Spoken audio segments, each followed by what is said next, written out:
Hello, everybody, and welcome. My name is Jesse. My pronouns are he, him, and tonight I will be GMing our game of Urban Shadows 2nd Edition. This is the kickoff of a new series on the Gauntlet. The Gauntlet is a community which plays role-playing games online and does some other fun stuff. This is the kickoff of our Empire City Shared Universe, a series of urban fantasy games based in and around New York City. And this particular game is set uptown, Washington Heights and Inwood, and their various different connected environs in the Bronx and New Jersey. So let's introduce our players, and then we'll get to know our characters. So the Fae, that is Brandon. Why don't you just introduce yourself quickly? You're muted.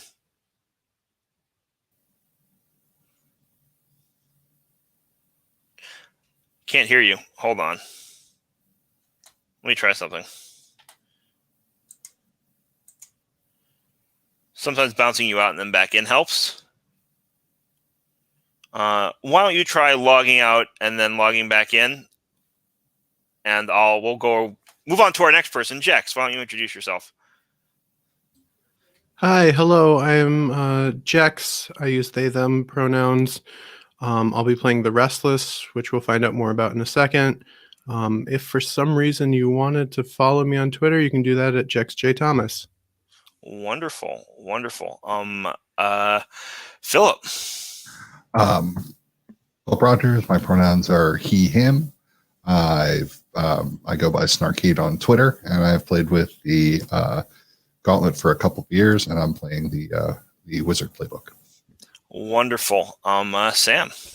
Hello, my name is Sam. I use he and him pronouns. You can follow me on Twitter at AXXROY, Axroy. And I will be playing the veteran today. Wonderful. Brandon, let's try again. Still can't hear you.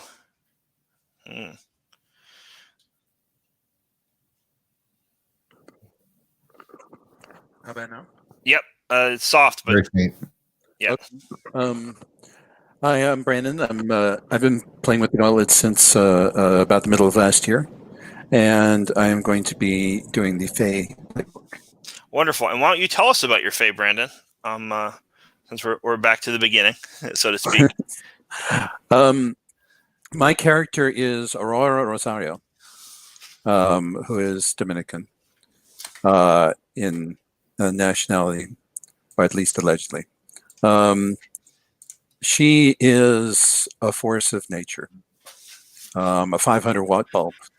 There is when she is in the room, no one has any doubt of it. She is one of those people that just naturally lights things up for good or ill by her presence.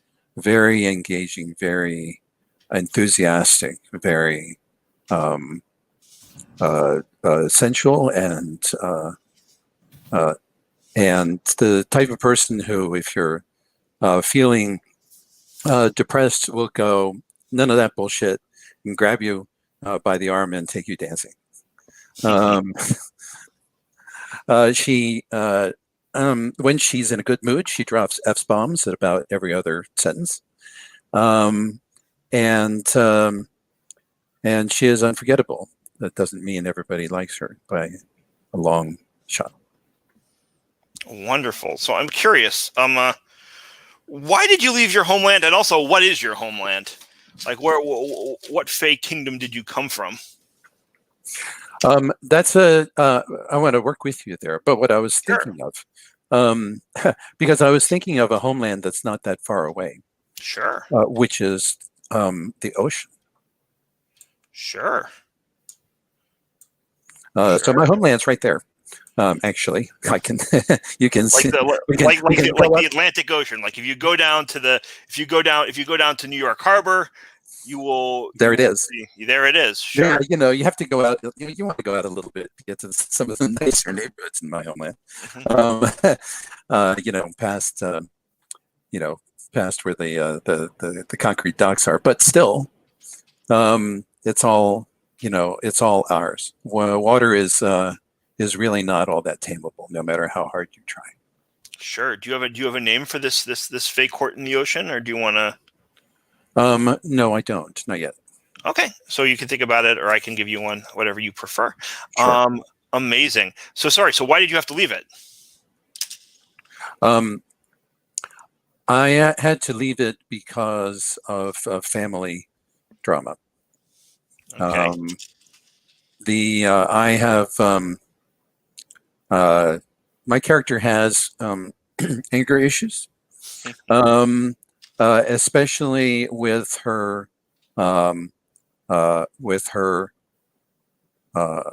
I will say her mother, and with her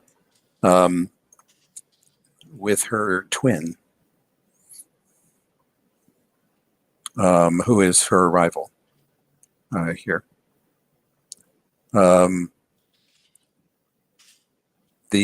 She At some Aurora point, I will very want names much for those characters, but no hurry. yes, Aurora very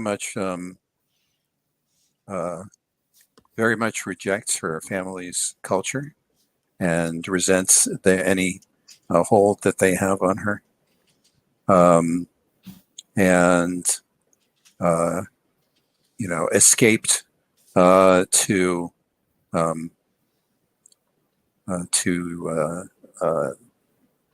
the mortal realms, as it were, when the first opportunity presented itself. Sometimes she is compelled to go back, but pretty much always under duress. Okay, so she left of her own accord. She was not banished. She is not banished. No, she left in fury. Okay, that's exciting.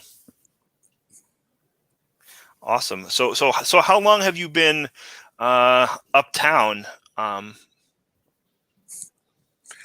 long is interesting? She is a lot older than she looks. She looks like she's about 19. Or whatever the legal drinking age is. So I think that's an interesting question, right? So like in terms of the neighborhood, right? It was as like an urban neighborhood, it's really like around the turn of the century, a little bit later than that, right? That really get developed between the wars, or when a lot of the apartment buildings went up. Before that, it's like farmland, manors, estates. No, definitely it was highly urbanized when she came out. So I'm thinking it's been a decade or three. All right, so like somewhere around the year 2000. Sure, that'd be fine. Yeah, great. And did she come right there from leaving the ocean, or has she been other places, traveled around?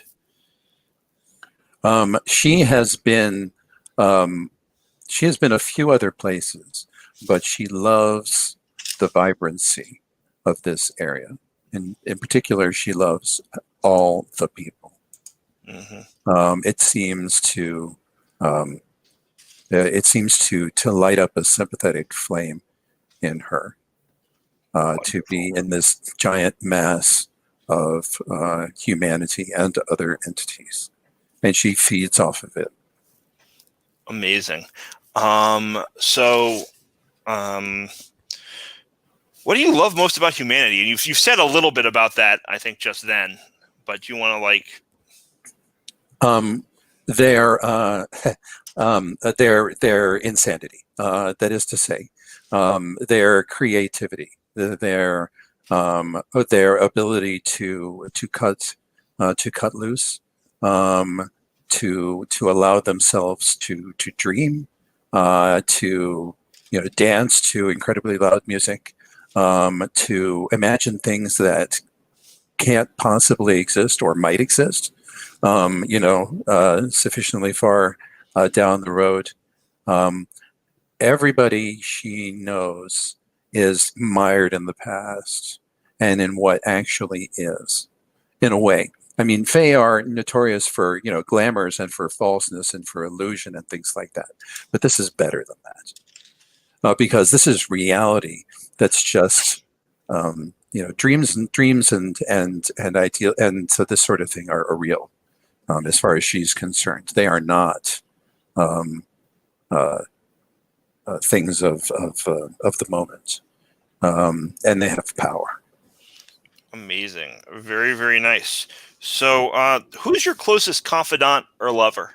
And you can make up an NPC here. You can, if one of the PCs is interested, if you want to save that, or whatever you want, really. I'll certainly allow it for any of the the PCs. I was going to offer that I think Jeanette has probably been in the city long enough to match that. And yes, absolutely.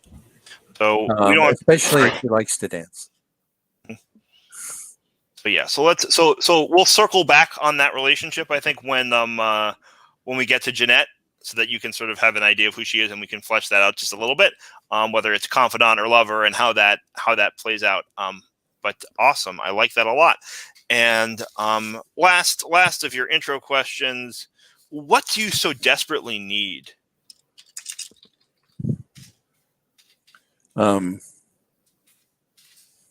Purpose.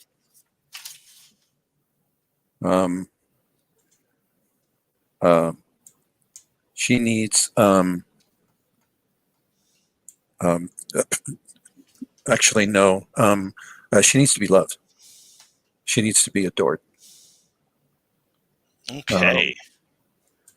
And the things she does are all designed to encourage / entice / coerce people to do that.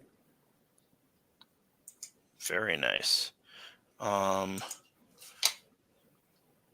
Sorry, I'm having a slight issue with my notes because file here. her, and and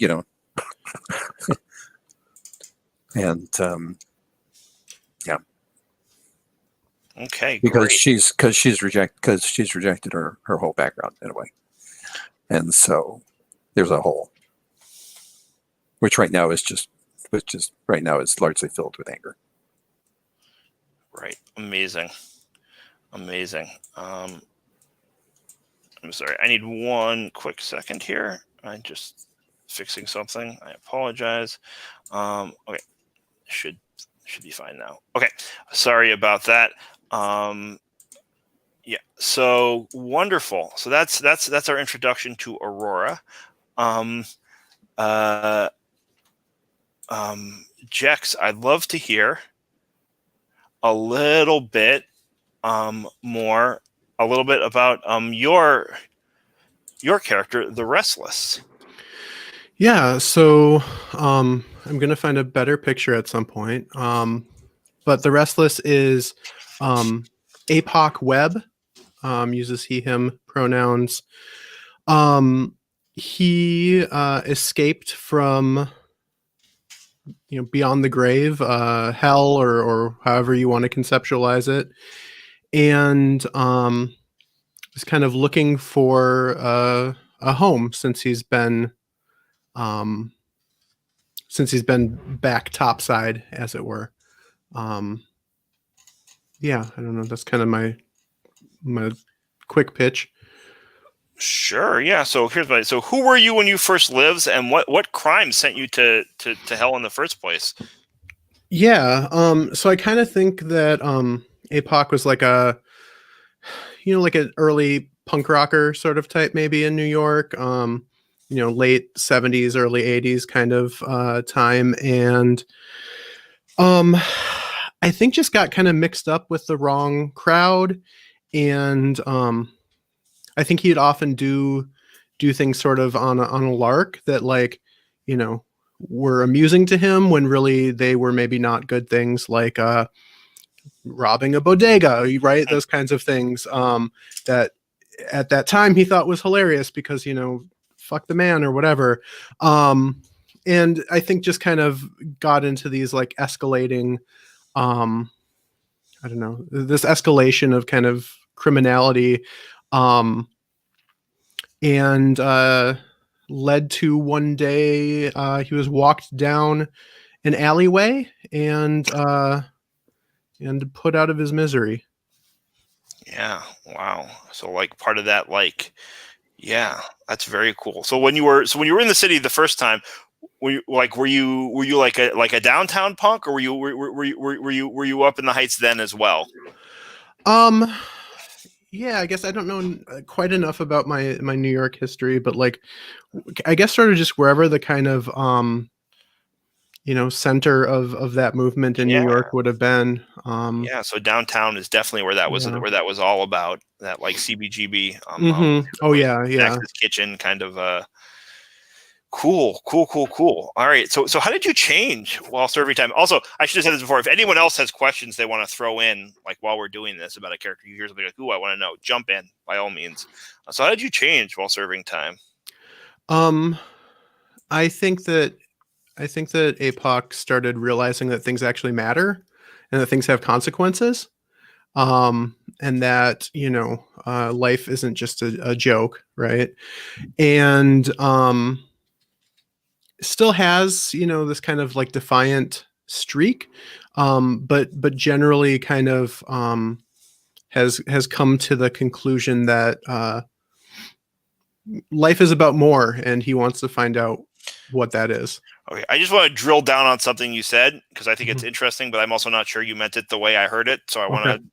So you said like he learned that things have consequences. Was it like about the punishment? He's like, oh, that stuff felt good and exciting at the time, but it's just resulting in bad things happen to me, or was it like, is it something else? It's something else. Yeah, I think that he. Thank you for asking this because I didn't think this out, but I think this is a great question. No, I think being in the underworld and seeing all of these other sort of miserable people, he learned that his actions affected other people and that he caused misery and heartbreak and sorrow, and so it wasn't like a punishment. It wasn't that like, oh, he's on the Hades chain gang or whatever. Like he realized, I guess he started caring about other people. So hell is actually rehabilitative. Is that that's it sort of? Oh God, as a prison abolitionist, I hate that idea, but I think it kind of was for APOC. Sure. So how did you make it back to the city? Well, I've been playing a lot of Jex has been playing a lot of Hades, so I really like that idea of this sort of like endless grind of just trying over and over and over again, and each time you kind of you pick up a couple of tips and tricks, and just sort of kept trying to find his way out, and eventually did. And I don't like the scene of like, clawing his way out of his grave or whatever. I really like they came out of like a culvert or like a big pipe somewhere. Yeah. Maybe you got dumped out like in the river somewhere uptown. Yeah, absolutely. Yeah. I love that. Sure. Oh, you know where you got spit out. This is perfect. Spiten Divel is the Dutch for spitting devil, is the south. I mean, it's like the southwestern point of the Bronx, right? Is called Spiten Divel, and there's the little like the passageway through the canal between the two rivers up there. So maybe the devil like spit you out in Spiten Divel. That rules. I love that. Yeah.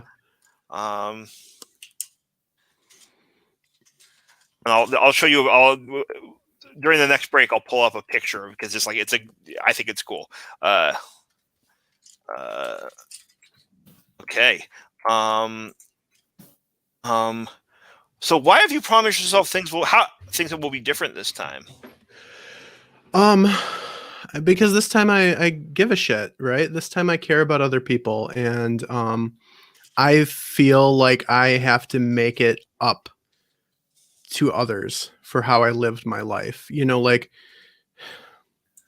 I didn't like my punishment or whatever in the underworld didn't do that for me, right? It was Mhm. rehabilitative in the sense that my thinking changed, but it didn't make me a good person. It didn't make up for all of the horrible things that I did. So I find myself thinking that things are going to be different, promising myself that things are going to be different because this time I'm going to make better choices.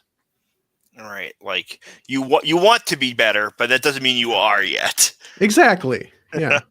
Sure. And why do you feel you'll never outrun your past? I think most pressingly, the people that I crossed are still around. And I'm not looking forward to seeing them. I don't know if it's like probably like a crime family or something like that, right? So that's Sure. kind of the most acute part of it. But then there's also this gnawing concern in the back of my head that I'm not good. I can't be good. You can't become good. People don't change. I'm always just going to live life as if it's meaningless and nothing matters. For sure. And think about who those people are. Maybe we can peg them to either one of the relationship questions in the hub or one of the NPCs there, or you can just come up with something independent of that to figure out like who exactly those people were that you crossed. Cool. Amazing. Okay. So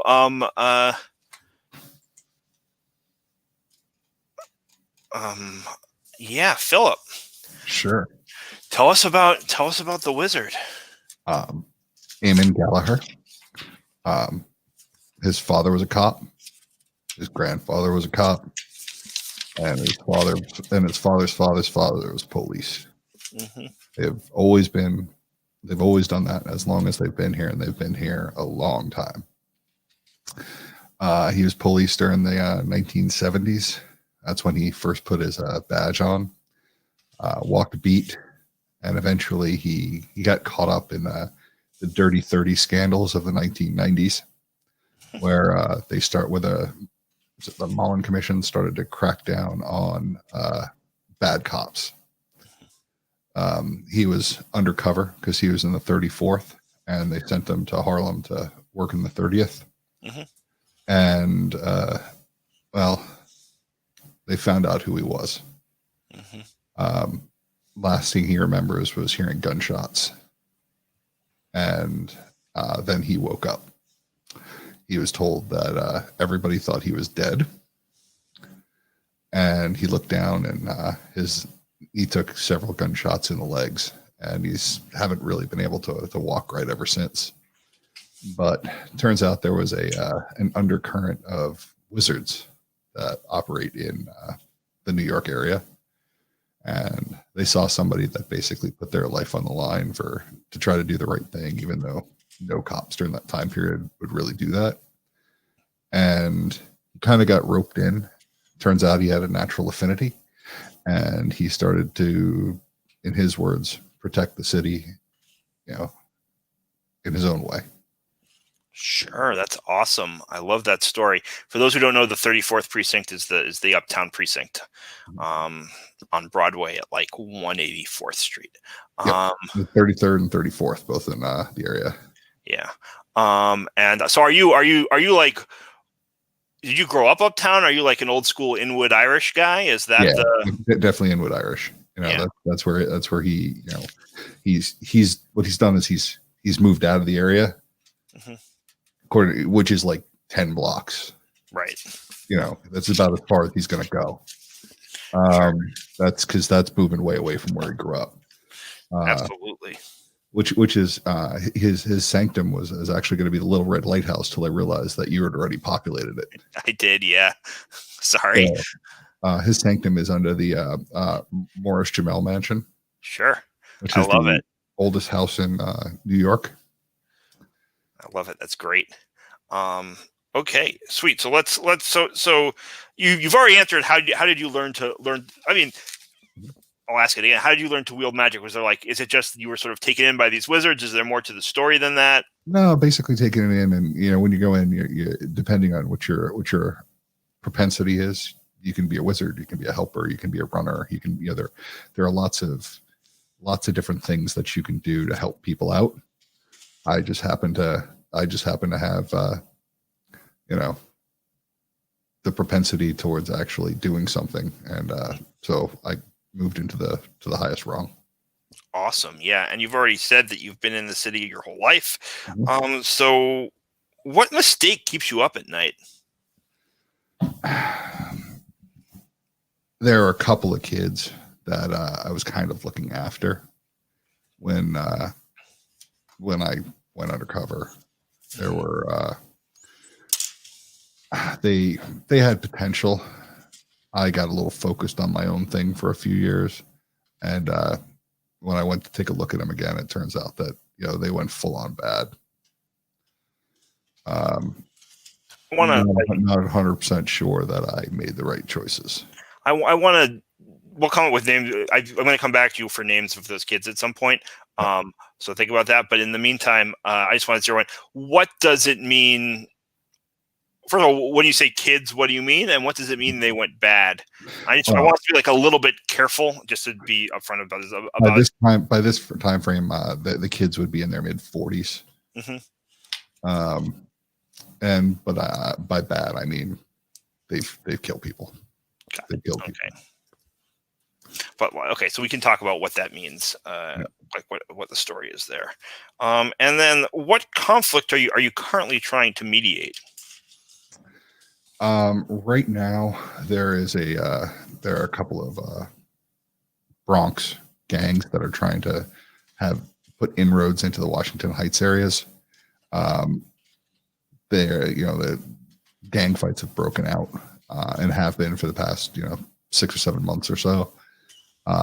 He decided that he was going to get involved and go have some conversations to tell the guys to cool it with the guns.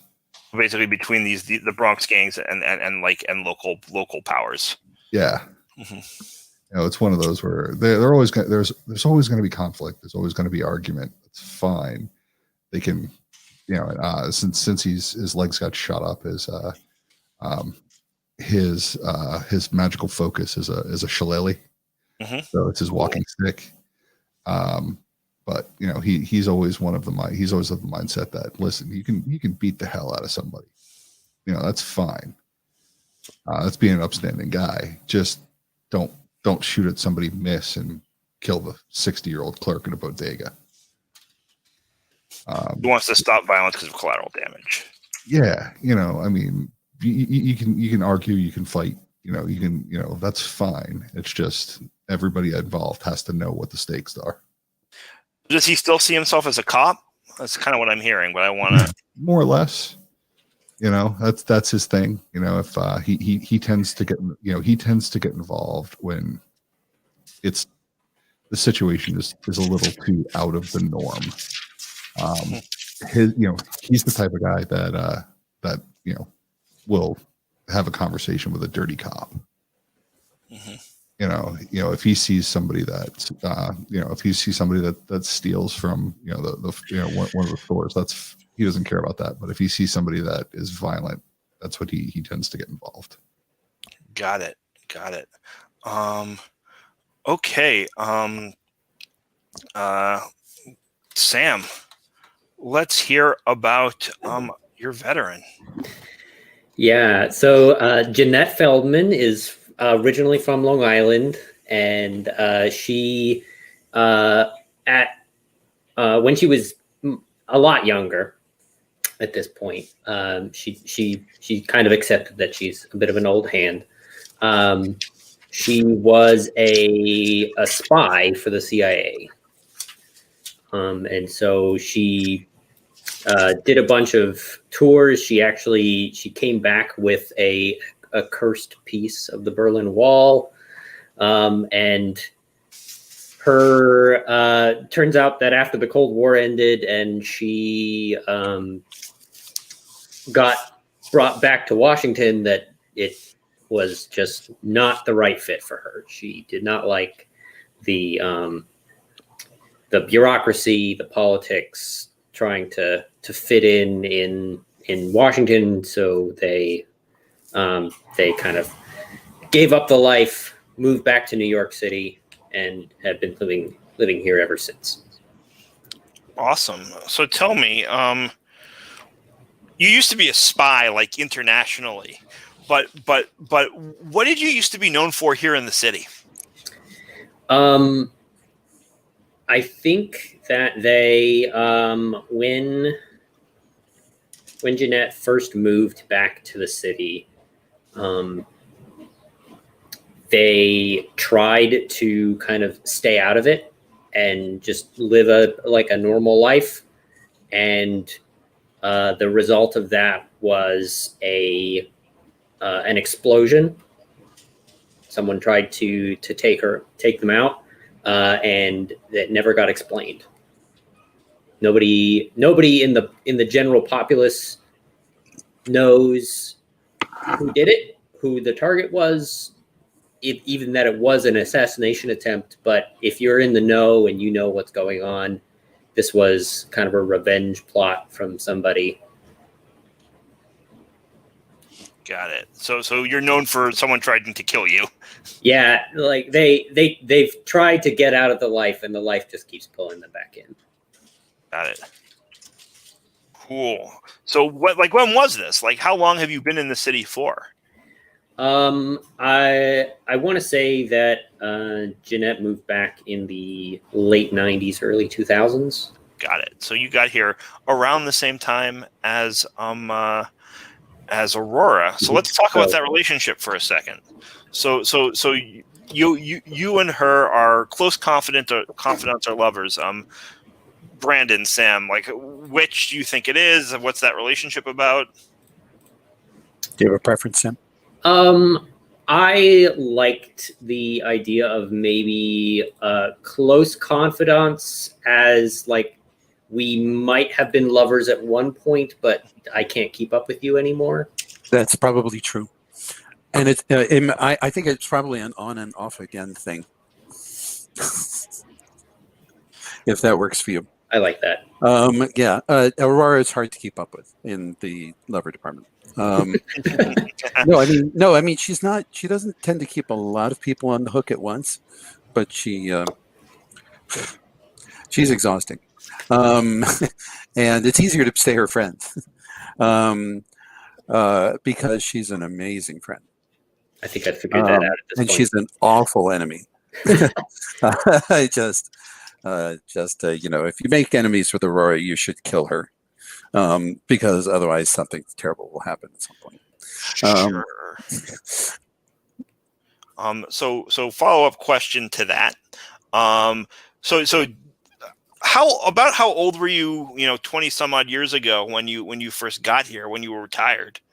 So my kind of timeline. Jeanette was in her 20s during the 80s when she was a spy, came back and was in Washington during the 90s in her mid 30s, and then so she would have been 39, 40 ish. Sure. And so now she's like in her early late 50s, early 60s. Yeah. Awesome. Cool. So already on the edge of middle, on the far edge of middle age. When that's probably not the right way to say it. You know what I'm saying? She wasn't so young when she first met Aurora. Was the point I was trying to get at. So what do you think your greatest accomplishment was?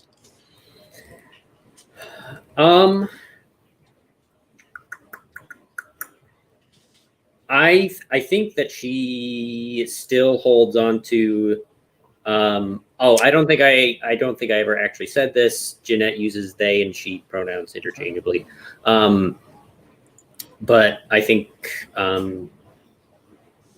Jeanette is still like holding on to that high of being an international spy, and I don't think that she has.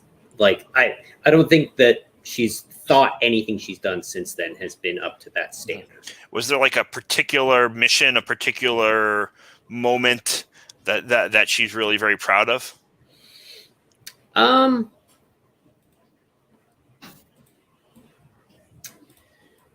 I I don't have any That's particular fine. ideas right now. It doesn't. There doesn't maybe have to be. It can just be like the grind, right? The doing the work can be a greatest accomplishment. Sure. Yeah, maybe that's something that we find out as we're playing through. Absolutely. And finally, sorry. So why did you step? You already sort of answered this question, right? You sort of were, but why did you step back? The Jeanette is not very good with people. Is not very good with. Not so great in a spy. Well, she's not very good with like not getting what she wants. And so politics and bureaucracy are a lot of not getting the thing you want and actually having to negotiate and not this like she's a lot more direct about it and willing to get in and kind of be a little dirty when she needs to get things done when they need to get done, but it just that culture in Washington wouldn't let that happen. And why was she called back to Washington? Like, why did she stop being a field spy? I think it was just an overabundance of work. I think there were a lot of spies during the Cold War, and when that ended, there weren't a lot of places to put them. Sure. And so, being fairly young at the time, or fairly inexperienced in terms of the total hierarchy, they kind of drew the short end of the stick and ended up at a desk job. Sure. That makes sense. And finally, what do you desperately need?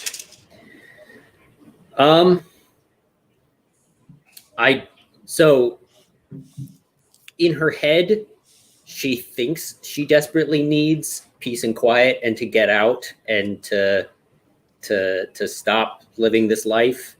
But that would drive her absolutely insane.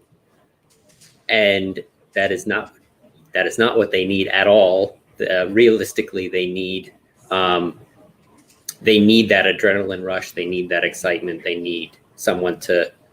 They really do need someone to keep dragging them back in, but they won't admit it to themselves. Cool. Is that maybe part of the role Aurora plays in your life? Yeah. I'm wondering. I think so. I think definitely. Does that work for you, Aurora?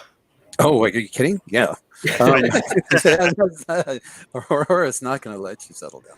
Yeah. I guess just like I'm just sort of trying like you know what? That's good. So let's now move on to debts. And what I'd like to do is how I want to do this is I just noticed there's no debt tab here. So before next session, I'm going to record all these that you should track your own, but I'll also have a separate debt tab that we can all look at that will include like NPC debts and so that everyone can just have one place to see their debts. I have one on a different keeper and I'll stick that in. But let's do debts. So debts, for those of you who either haven't played or have only played a little bit, don't remember. Debts are a major currency in this game. There's a bunch of moves that surround them. Activating them activates advancement. Right, a debt move counts as a faction move for advancement. And they're sort of one of the things that drives this game is you go to people to get them to do things that you want, and you offer them debts or spend debts, and then they do it. And people don't do things for free in the city. Everything costs, but everyone owes everybody else, so things get done. So each playbook has a set of debt questions. We're gonna go through them.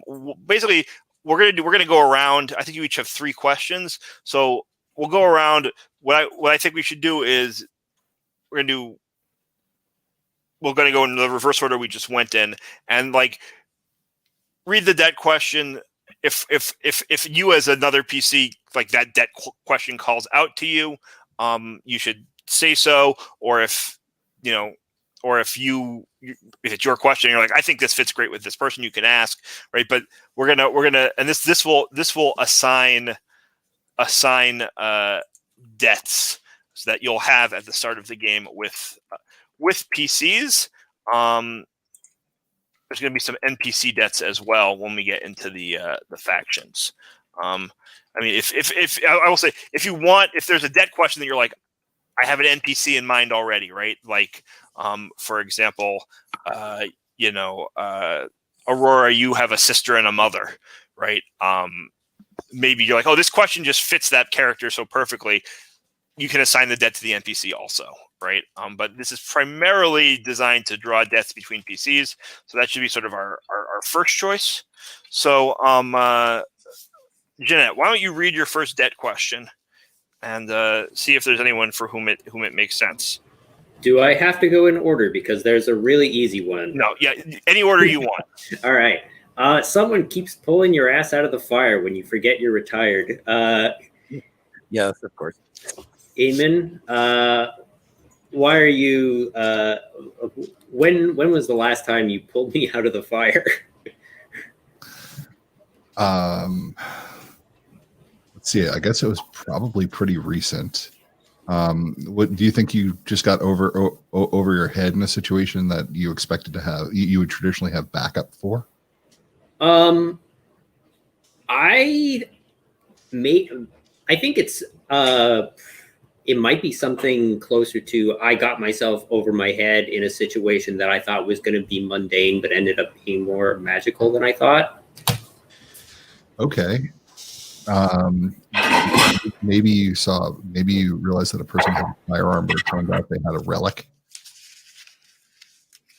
Yeah, I like that. And I have to be on the hunt for the relic. They drew on you.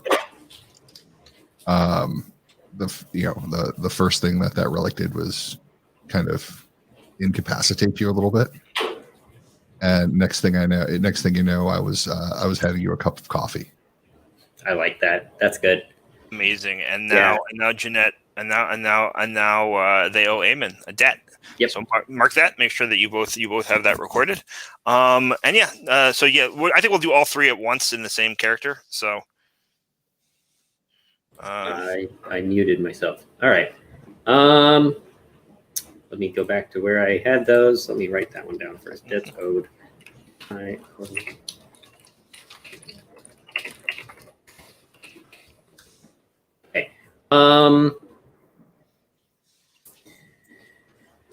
I'm working on something big for Aurora, and it's nearly ready. You owe me a debt. good with that, Aurora?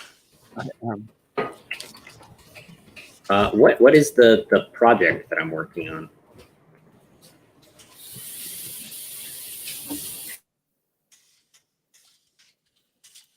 What do you do? What do you build? What do you make? What do you Talk about your workshop a little bit while you're at it there. Yeah, because creativity is hugely important to Aurora. yeah. So I have picked out for my workshop kind of your standard spy equipment, dark room, transmitters and receivers. I'm thinking like some ham radio type nonsense. And I think there's also a set of magical wards that she may or may not have set up herself. Probably not. These are probably taken from somewhere else and set up here. But Is it jewelry? ooh, I like that. Then yes, that's Yeah. it. Amazing. So I'm working on maybe they're like bugged jewelry. Absolutely. Yeah. Yeah. Earrings. Dangly, shiny earrings that catch the eye. Very, very cool. Yeah. And the last one. The last question. Sorry, is it APOC? APOC, yeah. APOC. Okay. So APOC relies on me for training or knowledge. Why do you need my help? So when you were talking about your character and kind of that they've been around since, like the 70s and 80s, I kind of wondered if we'd crossed paths before. Oh, I like that. And I think maybe I didn't know your whole deal, but you always seemed like a very competent kind of person, and so I think when I came back, I maybe even tried to seek you out as like someone who can like, hey, help me acclimate to being back in this world, and I don't know. I guess that's kind of what I'm thinking. I like that. Question: were we a high school fling? Oh, I like the idea of the punk rocker and the CIA. Yeah. Yeah, sure. It was probably before they were a CIA agent. If it was in high school, Well, It of was course. high Yeah, school. yeah. You were babies. Yeah. yeah. And then I go off to Europe, do all this stuff. I come back, you're dead, but back, and I have to like somehow help you acclimate to the city at the same time that I'm getting acclimated to not being a spy. Yeah, so how do Right. you do it? Like, what do you? So there's a couple of questions here, right? We didn't talk. This is a note for Alexi. We should write it down. There's no question about how long you've been back in the city for, I believe, right? I thought about that, and I forgot to bring it up when I was kind of talking about the character. But I really like the idea that I'm like the new kid on the block. That I'm back pretty recently. Okay, yeah, I like that. And I think that's obviously probably the- New York has changed so much since I was around last. And yeah, I still, basically look like a 22 or 23-year-old or whatever. And Oh, that's a blast from the past. yeah, it's got to be really, really weird for Jeanette. But yeah, did I answer I feel like I just zoned out. You totally answered the question. That's great. I guess, but Jeanette, like, what concrete did you do? Because I have to decide how many debts this is worth. Yeah, I think the concrete thing here is maybe like I set you up with an apartment, and like found you a place to stay because you literally just got spit out of a pipe. Mm-hmm. And so maybe through happenstance or fate or whatever you want to call it, you ran into me within a couple of days, and then I helped you maybe actually like find a niche. Yeah, in my gear I have a room and a halfway house or shelter. So I think you found me a room and a halfway house and a shitty cell phone. And I think you got me the shitty cell phone, which I still like. It's a Nokia brick phone, and I still can't figure out how to use it. Right. So I think for that, right. I mean, for just the stuff, it would be one debt, but is there also like an emotional support piece here too? Are you like meeting regularly, or is it like, look, I used to know you, so here's some stuff, now fuck off? Oh, I don't think Jeanette would just leave you out in the cold. So I think there's definitely some. Jeanette's not alone in this. I just thought of how. Okay, when we get to my debts, I have an idea. Wonderful. Yeah. So we'll say 2 debts. For actual stuff, and I mean, for both physical things and emotional labor. Wonderful. Okay. Eamon, let's talk about your debts. Sure. Someone is helping to keep your demons at bay. Tell them what solace they offer. You owe them a debt. I think that this is Aurora. Yeah. I think that my grandchildren who are in Linwood, who I am not allowed to have contact with because that's kind of the rules of our order. I heard through the grapevine that their traditional Irish step dancing school closed. And I went to Aurora and I asked Aurora to find them somebody that will allow them to explore their love for dance. But I can't know the details. And Aurora took it on herself, actually. Nice. Because that is exactly the kind of thing she loves.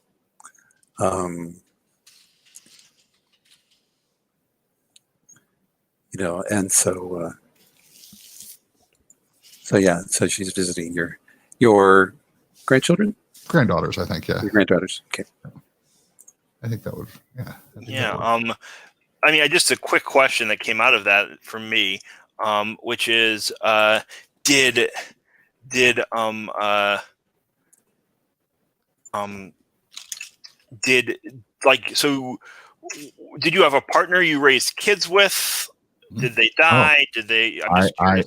the way I pictured it was I had a wife, I had children, I had a life, and part of the deal was it's, you died basically, and he saw his own NYPD funeral,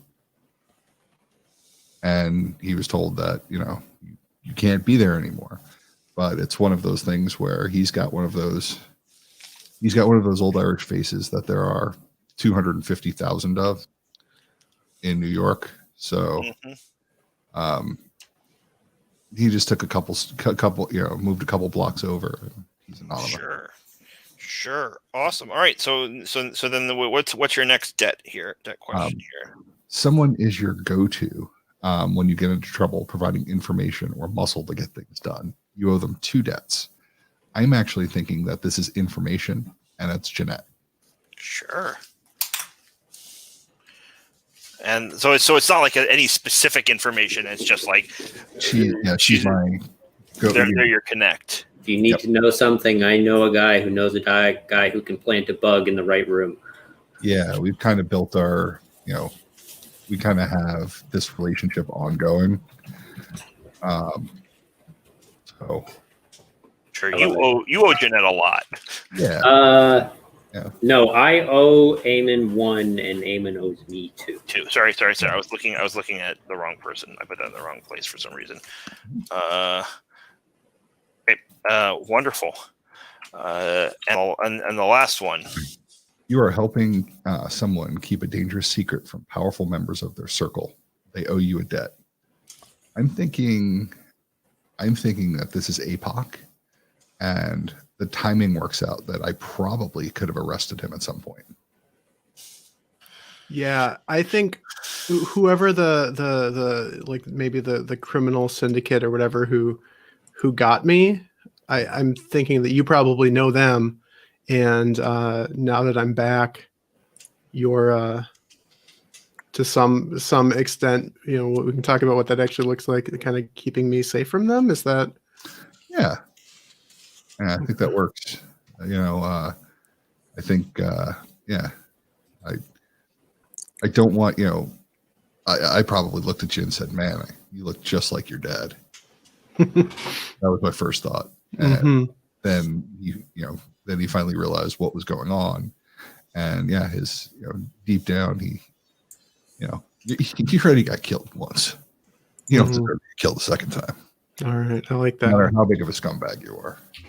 And it was a big scumbag. Okay, that was 2. 1. 1. Yep. Okay. Yep. And now, APOC, we come to you. We'll finish up the debts and then we'll take our next break before moving on to the hub.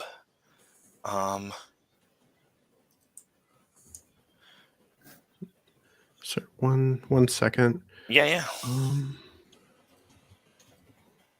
your name wrong. Okay. Someone witnessed you clawing your way back to the land of the living and offered you comfort and aid. You owe them 2 debts. Aurora really calls out to me for that one, and I think that's also how then I got connected back up with Jeanette. But Aurora, how what did that like comfort and aid look like? And did you literally like see me get like spit out of the spitting devil? With your permission, this is what I think. This is what Aurora was sitting there waiting. Okay. When you got spat out, and she goes, "There you are. I've been waiting all day. Are you okay?" I love that. I love that. Like you had word from the underworld somehow. Mm-hmm. Sure. This is not the Spitendival Creek is the name of the. It's Actually, water. It's water. Yeah. The creek told me. I love that. I'm gonna put the. I'm gonna put an overhead view just so you can sort of see where it is. Copy image location. All Chat. the best underworld places are rivers. Things. Yeah, for sure. Yeah. So yeah, she just took you by the arm and said, "Let's get you out of these clothes." Yeah. Oh my God, I haven't been seeing the chat because I've had my notes overlaying. That's, but yeah. So this is like an overhead view, and I'll also stick the Wikipedia page in there just for people's reference. But I love that. This is something that's going in the Empire City Wiki, right? Spitendival as the gateway to the underworld. Wonderful. Okay, so that is great. Next one. Next is someone enlisted your help for a ritual that went badly and nearly exposed you to the underworld wardens. I was kind of thinking Aemon, if that's cool. Sure. Just because you probably got some rituals going on. What was the ritual and how did it go bad? Let's see. Maybe I was trying to reduce your sentence. Oh, okay. Trying to shortchange them a little bit. Trying to cheat death. Yeah, and it turns out I more or less, ripped the tag off of the mattress, and right. And it was more along the lines of, well, it was worth a shot. I wouldn't keep sleeping in this place anymore. Right. Yeah. You should probably get rid of your Zach Morris cell phone. Just trying to clarify. Shorten APOC sentence. Yeah. So I just want to understand the fiction here. So the idea is that APOC has like broken free early, and so this is like to shorten the sentence so they won't be trying to get you back. Well, the Restless has that debt to society thing. Oh, trying to reduce the. Okay. So reduce their debt. Got it. And I was just like, you know what? They said this was a bad idea, but how bad could it possibly be? Always the best question to ask. How bad he got? Yeah, wherever you were living, basically the roof got ripped off of it, and we felt when somebody was starting to look down in, I grabbed you and teleported you out of there and said, we really need to not come back here ever again. I like the idea. So Jeanette didn't actually get me the rooming house. Jeanette got me like a pretty nice studio apartment. Yeah. Which obviously in New York that's like super hard to find and probably super expensive, right? And yeah, so that's why I'm in this rooming house now. Yeah, and or we can go even one step further. Do you want to be like living in my garage? We want we can go that route, which is more or less, but that kind of takes away from the rooming house if we're going to use that aspect for a storytelling reason. But I think I've got a nice house. That's what it says. Okay. Yeah, I think that I like the idea of being in this, this kind of like room and board, right? I think that maybe you offered. Yeah, you offered, and I turned it down because I'm like, no, I have to do this on my own, kind of thing. That's why I owe you the debt. I felt if you would have taken up on it, we would have been square. Yeah, exactly. But no, now I down deep. I'm like, well, I got to do something for him. Got to give him like free cable or something. Sure. And how about the last one? Yeah. You brought someone tidings of a loved one in the underworld. They owe you 1 debt. Jeanette, who did you lose?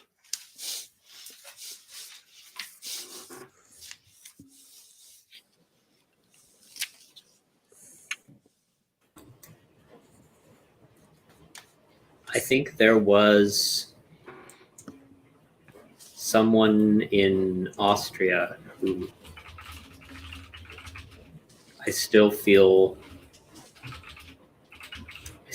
bad about Laura. Laura was a good girl, and I might have gotten her mixed up in things that she wasn't necessarily ready for, and she took a blow that was meant for me. Mhm. And I still feel bad about that. She doesn't hold it against you. She knew what she was getting into. Yeah, I definitely owe you a debt for that one. All right, Aurora. Okay, so yeah, clearly none of these questions are loaded. They're also loaded. Actually, one of them's not too bad. No, it's terrible. Okay.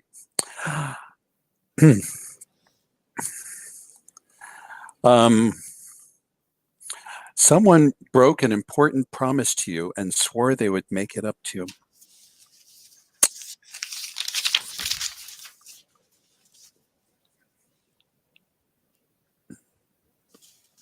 Now, you had to beg Aurora to not to exact revenge. Just a question. These are not the same debt question. That's not one of the debt questions I have here. Oh, they aren't? Yeah, Oh. where are you reading that from? Oh, I'm reading it from my copy of Urban Shadows. Oh, so 2E has the second edition has a different deck questions. They have different deck questions. Never mind. Then where Do are you want me to just pull them up for you? Please, that'd be great. That is no problem. I'll put that up on the shared screen. Sorry, I was getting on. No worries. That is a very but we want to we want to play with the No, I'm fine. the I'm new fine with toys. that. Come on.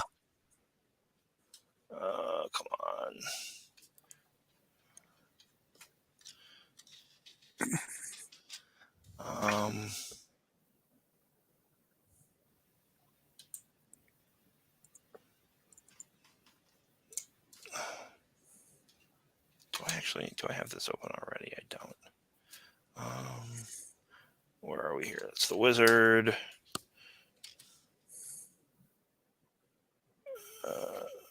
Here we go. The Fae. Yeah, starting debts. So the first one is, let's see if I can zoom in here. Someone disrupted a rare ritual of your court for personal gain, besmirching your reputation with your monarch. They owe you a debt. My reputation with my monarch already sucks. Can we twist this a little bit? Yeah, play with it. Center it a little bit again. Yeah, I just here we go.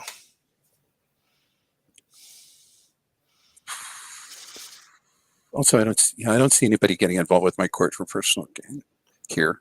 You can, I mean, if you want this to be like your sister or your mother, I think that's like a perfectly reasonable thing to do. My reputation is already shit, though. Sure. I mean, look. I think let me think about that. Okay, I'm keeping something hidden on behalf of somebody else from a powerful member of their circle. Ask them why they owe you a debt.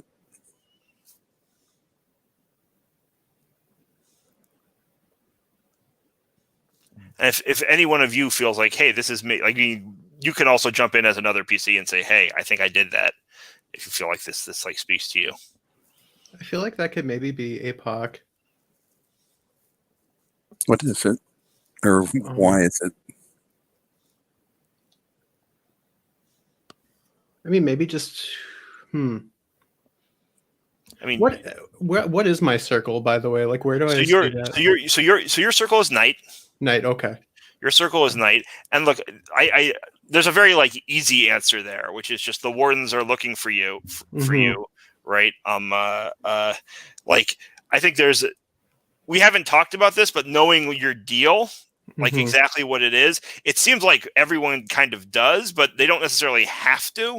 Like you don't have to have been fully honest with them about the whole but Aurora saw you spit out by.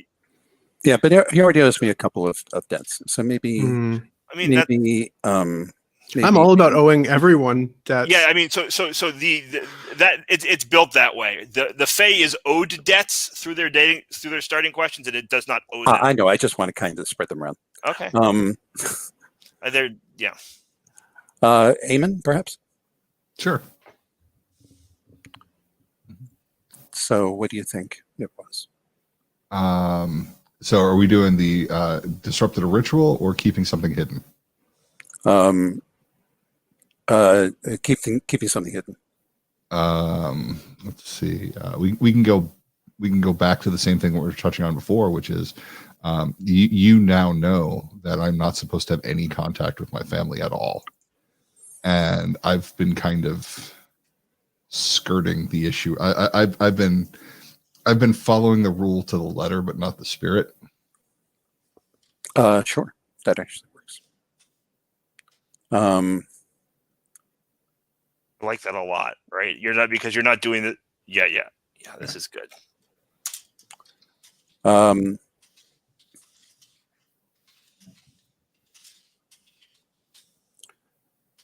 Let me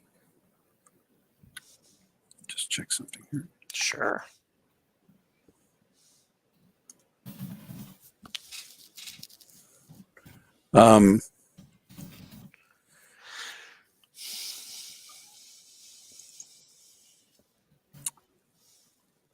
So, and I have a thought of how to fix that first starting debt also, if when you get there, if you want. sure. Later. Yeah. So you have a shit reputation with your monarch. You have a shit reputation with your mother and your sister. But there's someone back there you care about.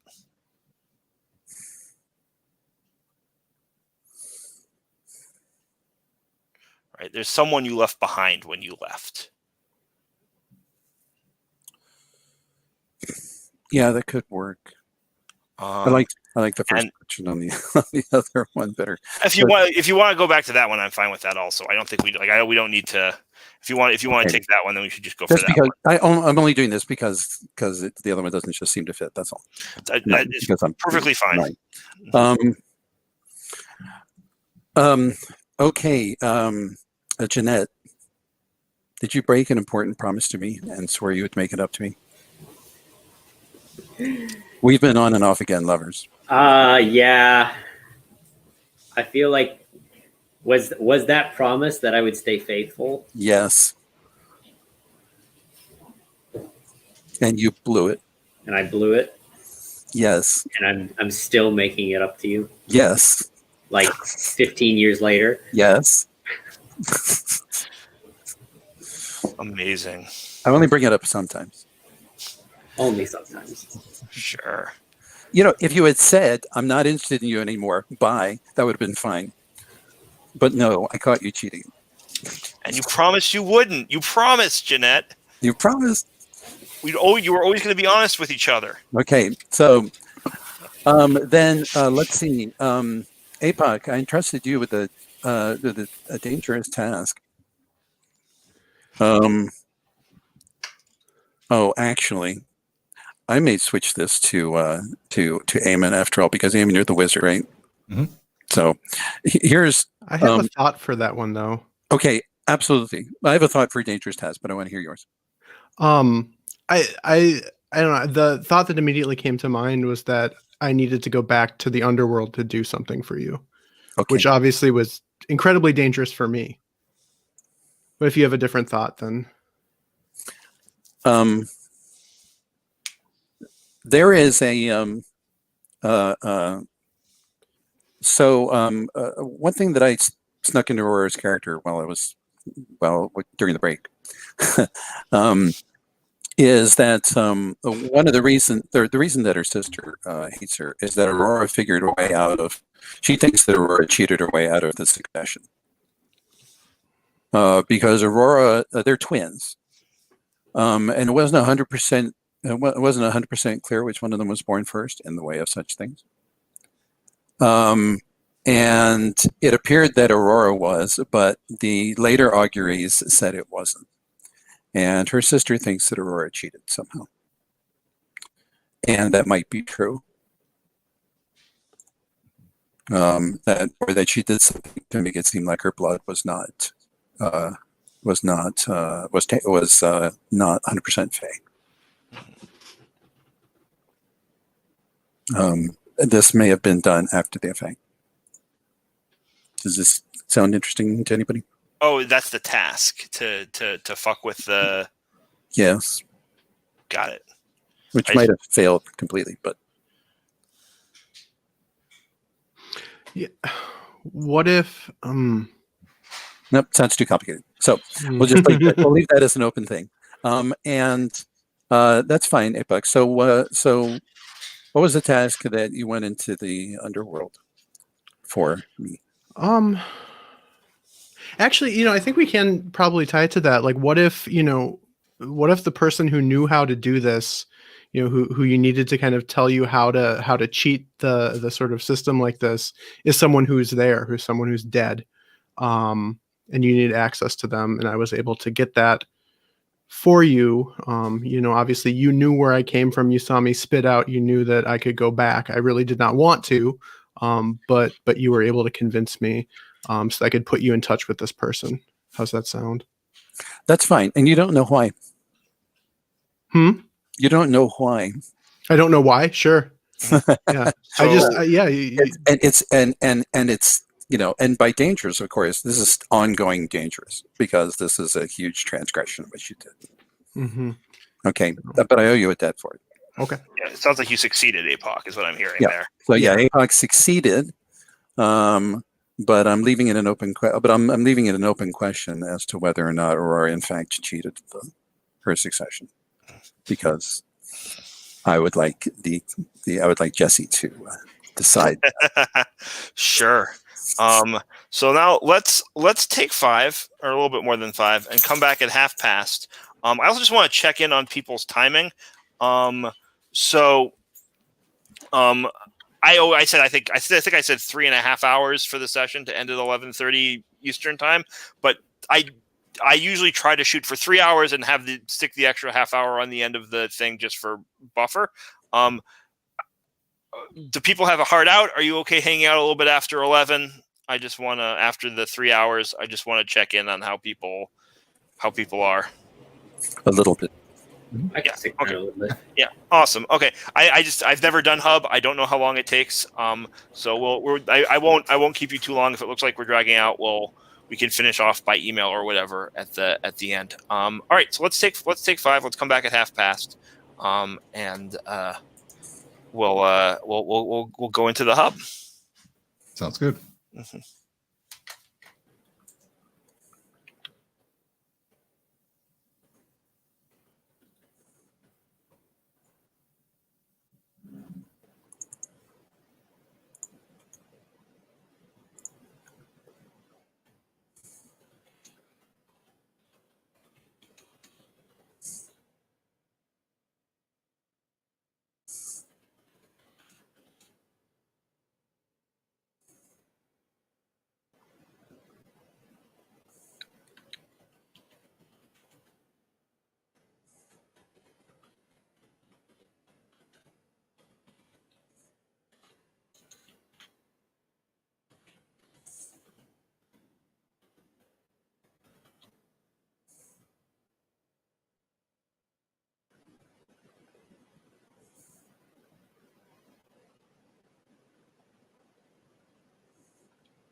All right, folks. So welcome back. I hope you had a good break.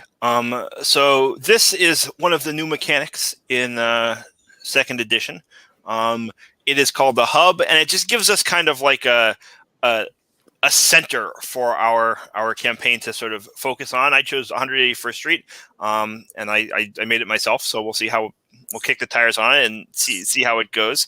I did borrow some stuff from the University Hub as just like a kind of a general help, but mostly mine.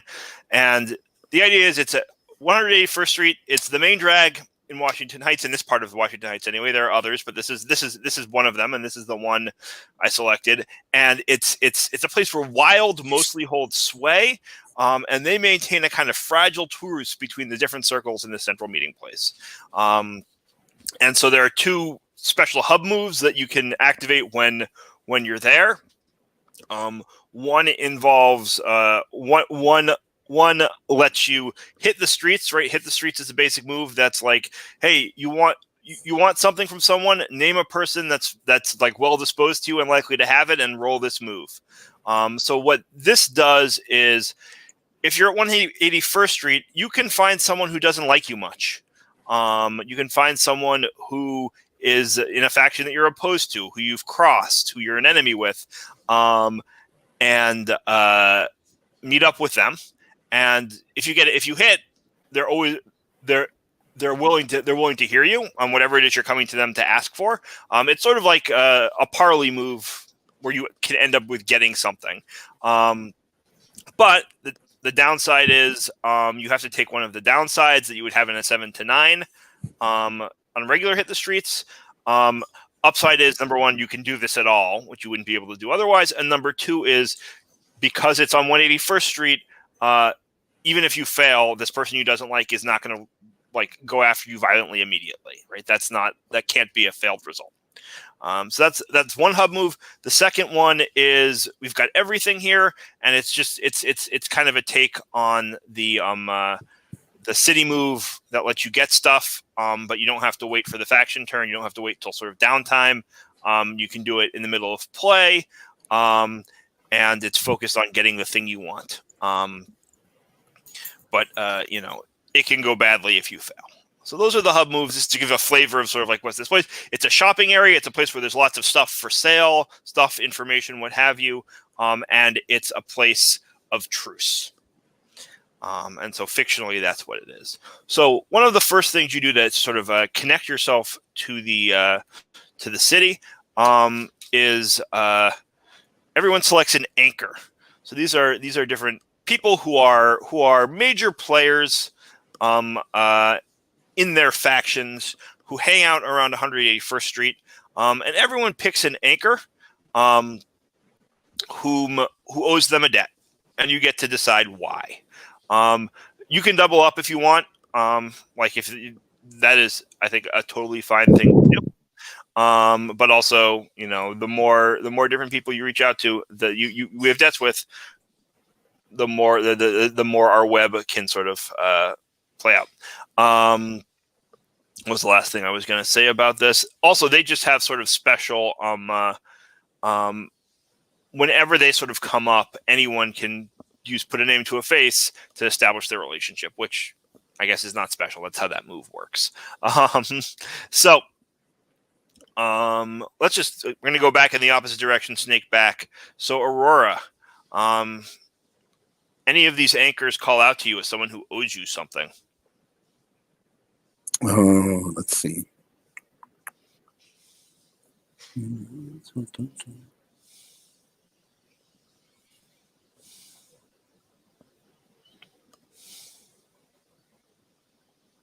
Some of these are based on actual people, either people who are famous or just people who I encountered in my decade in the neighborhood.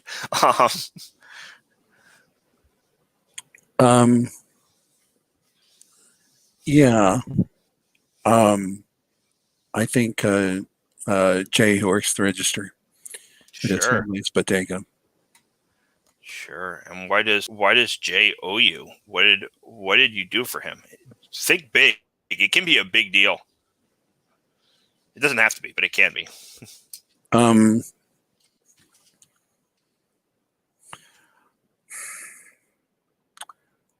Uh,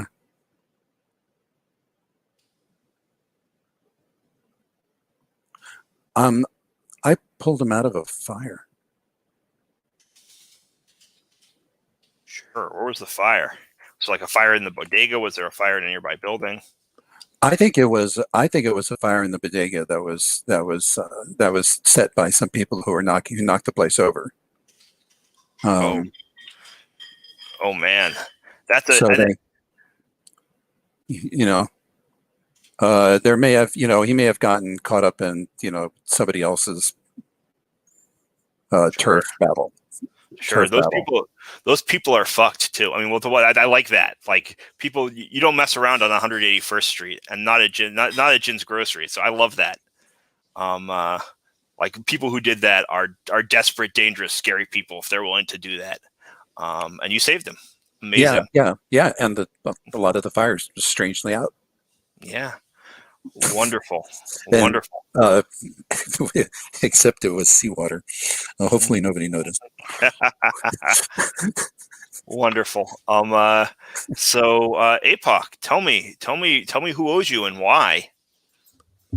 It's Luis, the Sure. Broadway producer, a writer and producer who supports local youth causes. And I might need a little help figuring out the details of this, but I think it's because I was once part of a youth movement, and I'm still basically the same age as I was when I was part of that youth movement. So I don't know. I think I'm kind of helping bring like a punk rock sensibility maybe to some of the stuff he's doing. Absolutely. Yeah. You owes you, but like let's I kind of want let's like make it.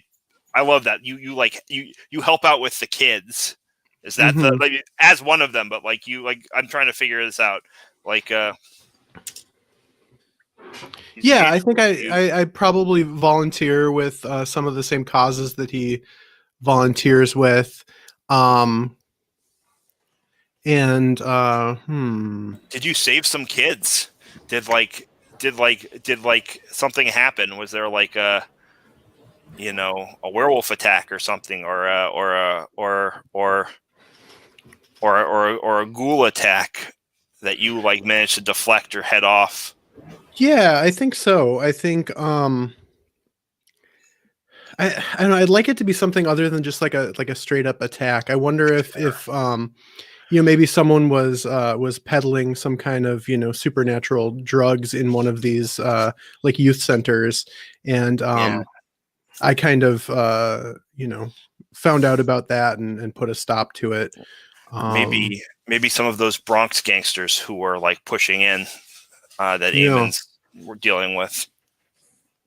Yeah, I think that makes sense.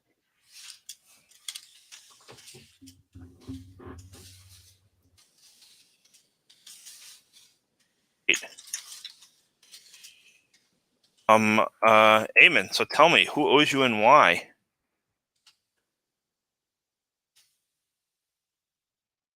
I'm thinking you're of muted Roman there. the troll. Sorry? Roman the troll who lives in the Little Red Lighthouse. I was basically told to run him out, and I went down there. And long story short, I ended up warding the place for him. As long as he follows the rules, which he's been doing and he's been behaving, there's absolutely no reason why a troll can't live in Washington Heights. Yeah, sure. And who told you to roust him? Who told him to drive him out? It's one of those things where there's kind of like a weird wizard hierarchy. That I'm still the young new guy. You're still the new guy for the first 100 years or so. Long story came down. It was like he was scaring the kids or something like that. So I was supposed to. The instructions were not go roust him out, but that was what the intention of the instructions were. Once again, I followed the letter of the law, and in this case, not the spirit. And I took care of the situation. So I warded it so the kids couldn't come near the lighthouse. instead of running him away. So I fixed it. Amazing. They were not necessarily happy with me, but at the same time, they couldn't be mad at me because I did what they asked. Or Not at what least they they wanted, could. but what they asked. So, I mean, or at least they could be mad at you, but they couldn't do anything about it. Yeah. Yep. Amazing. A- So, Jeanette. Eamon does enough contract twisting. You should have been attainted. Well, I figured it was one of those where cops had to have a moral code because Yeah, I love it. They wouldn't let them do good in the 80s and 90s. The rules kind of precluded them, so he pretty much had to figure out a way how to do good without being bad. Yeah, I love that. Okay. I also wanted to ask APOC, do you look human? Mostly. Okay. I think I'm kind of gray and pallid in color. I think that there are probably times of the day when my skin hangs off my bones in ways that are not appropriate or pleasant to look at. But for the most part, I don't think I'm I'm not like a rotting corpse, I don't look like a zombie. But there's definitely something off, and it's usually something different that's off, but there's always something that's off. Okay. Does your punk goth aesthetic kind of for sure mask it a little bit? There's still something off, but maybe it's just makeup. Right. Yeah. He's usually wearing, he has a death hawk, like the old, death rock, early goth kind of punks had. No, for sure. Yeah, for whatever reason, when you introduced the character, I was picturing Spectre, which doesn't really make sense. But I like this character. I like it. Said in passing, that boy has a vitamin deficiency. It's called vitamin being alive. Yeah, no. Dovid is definitely my rabbi. Sure. And I kind of had this idea that I don't know Dovid is a wizard, but I saved him from a vampire attack. And I'm not telling him because I don't want him to get wrapped up in things, but he definitely knows that I saved him and this whole thing. Sure. I like that a lot. Yeah. And then so he doesn't know, you don't know that he's a wizard. Does he know your history?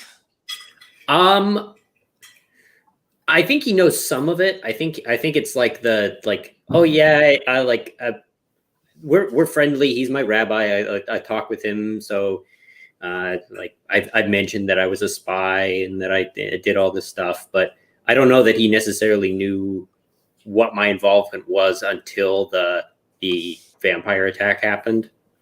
Fantastic. Okay, so now he definitely knows. Yeah.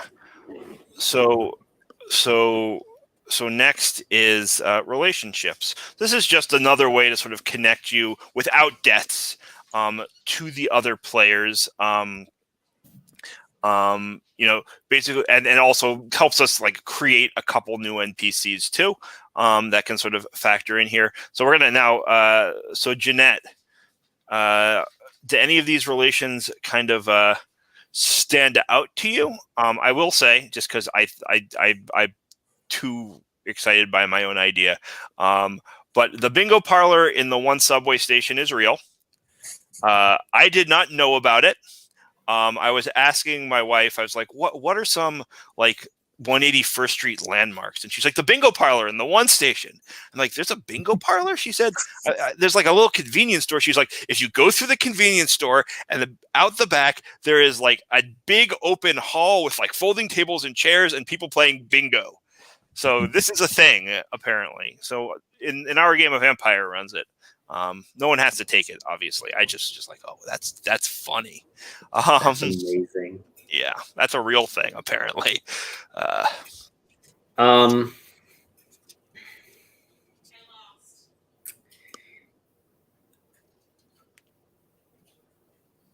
I He think, lost at bingo. Sorry, he heard me telling the story.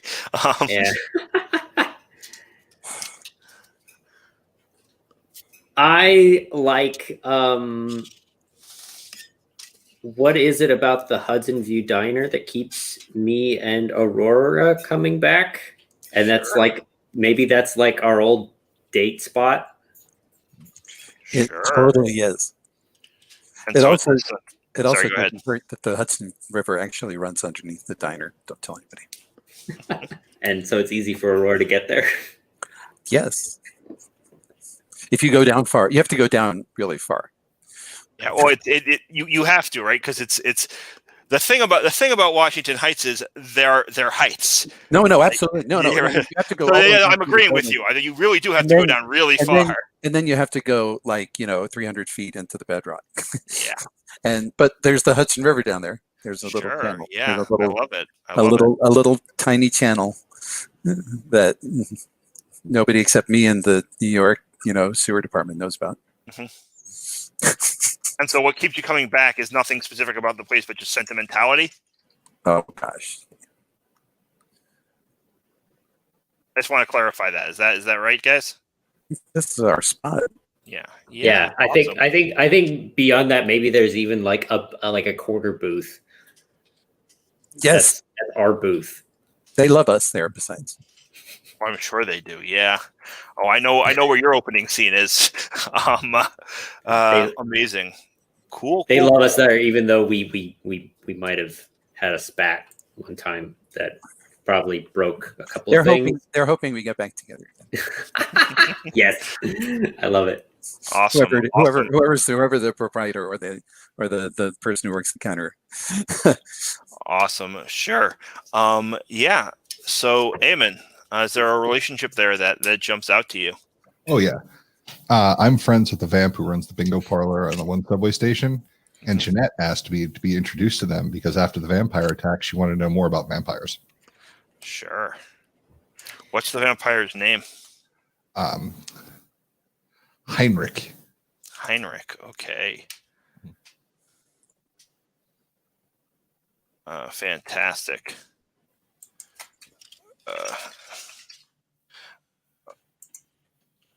And so Jeanette, because she wanted to know more about vampires.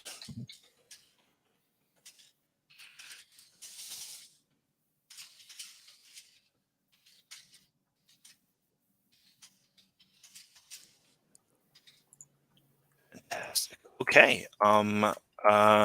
Now, what you needed to do is you need to make it a 24-hour bingo parlor where it was run jointly by a werewolf and a vampire. That one runs it during the day and one runs it during the night. Sure. Yeah. APOC. Is there a relationship there that stands out to you? Yeah. I think that Eamon and I had a run-in with the werewolf pack that set itself up in Highbridge Park.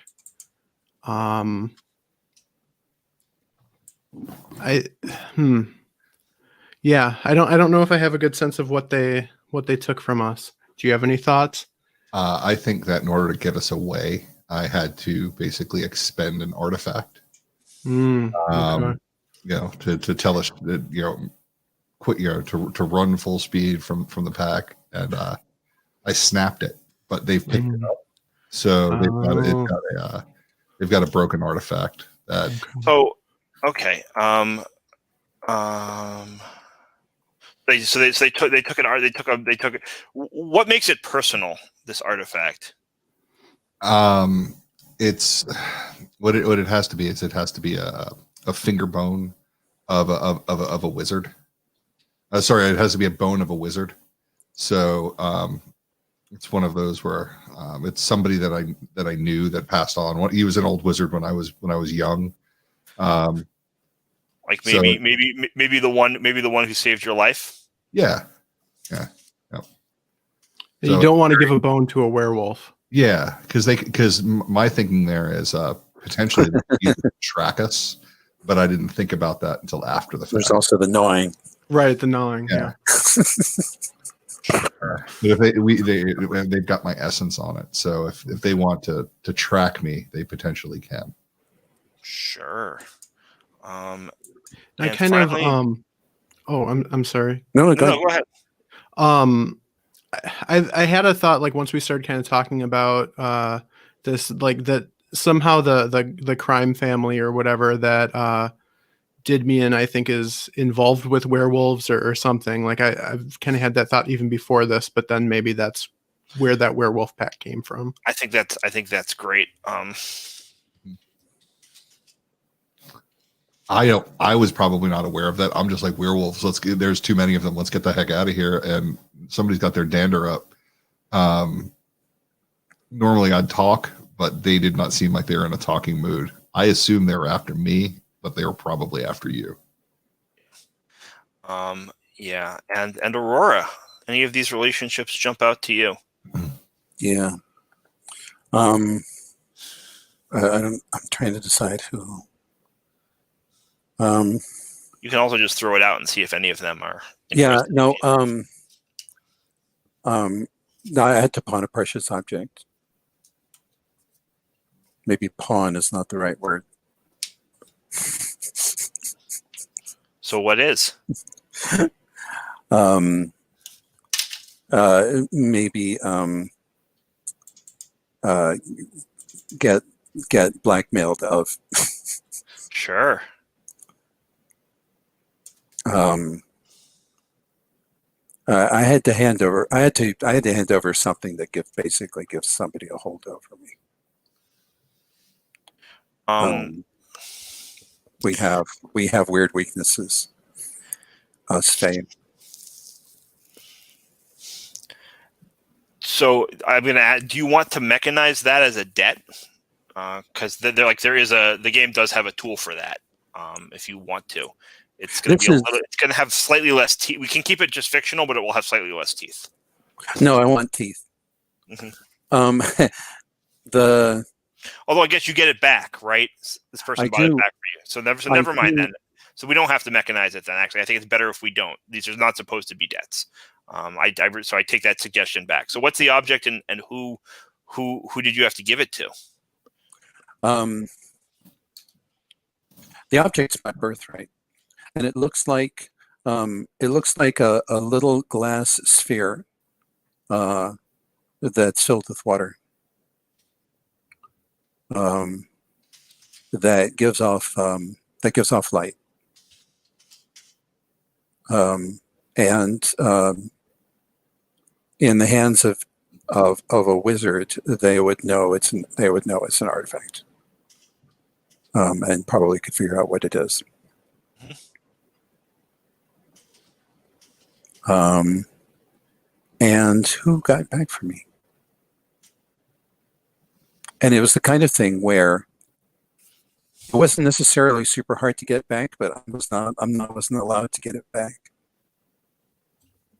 I have an idea, maybe, that maybe APOC got it back in this sort of trying to pay off this debt to you, and was able to get it back because the guy that runs the pawn shop was in like APOC's crew back in the early 80s, and now is, considerably older. But that's how APOC was able to get it back. And why wasn't it sufficient to pay off the debt? That's a good question. You wanted to do. Why didn't it accomplish that? The guy said, "Oh, this piece of junk, you can have it." Yeah, I didn't have to work for it. Yes. Yeah, I didn't have to work for it, so it didn't count. Basically, I gave it that what we saw today. Yeah. Sorry, I'm not sure what just happened there, but I had to. It was either stolen from me or I had to give it up, and I basically I'm not allowed to get it back. It's got a weird has a weird rule about it that I can't solicit its return. Somebody would have to just give it to me for nothing. Sure. Okay. Got it. Sure. But so it ends up in this pawn shop, however it ends up. Had it been missing a long time, or was this is like a short period of time? It had been missing for a year, and I was starting to get desperate. Sure. Yeah. But you're able to pass it off. It wasn't a lot of work for APOC, and then you're able to pass it off as not a big deal. Is that the? No, APOC knows it was a big deal. He just doesn't understand why. Yeah, I'm just trying to figure out. Never mind. This is fine. This is I mean, fine. in other words, it was a big deal because Aurora went bananas when you found it. So I think Jesse, are you kind of struggling with why it didn't clear any of that? Yeah, or possibly it's just the debt is that big, right? So, well, I think the debt is that big, but I think also from APOC's perspective, it didn't clear the debt because APOC didn't have to work for it as much as in his system that he's come up with in his mind that he would have had to. Sure. And it sounded like from Aurora's perspective, if she used leverage over me to get it back, then she couldn't get it back, right? Was I understanding correctly? Yeah. Correct. And also, Aurora asked you, the Fae have a very formal relationship with debts and promises. Mm-hmm. And Aurora said, is there anything I can do for you? For doing this for me. And you said, oh, it's nothing. And that was that. Yeah. I love it. You could have asked for anything. You could have asked for anything. I love that. That sounds like he basically said, I gave you a wish. It's like, here, you can have one wish. And you went, oh, no, I think I'm fine. Not realizing perhaps what exactly you had in your hands. Wonderful. I love it. And so that is our Urban Shadows setup. We have our characters, we have our hub, we have our relationships. I'm gonna end the recording. Anyone who watches this, I hope you enjoy it. Yeah.